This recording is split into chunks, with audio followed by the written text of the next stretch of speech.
you can tell me more about that, but it almost says very clearly what to do and what to not do, like in certain circumstances, if that makes sense.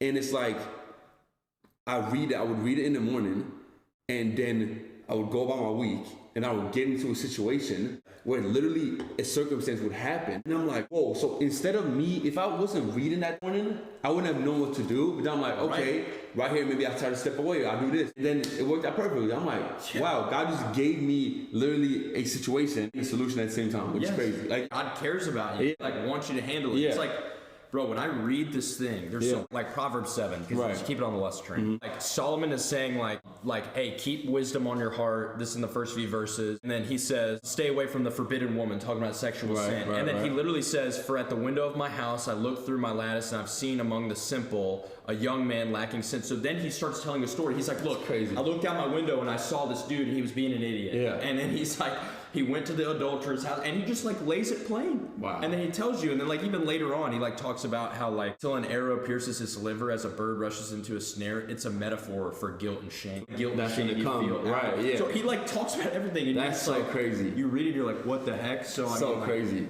Bro, this thing has legit life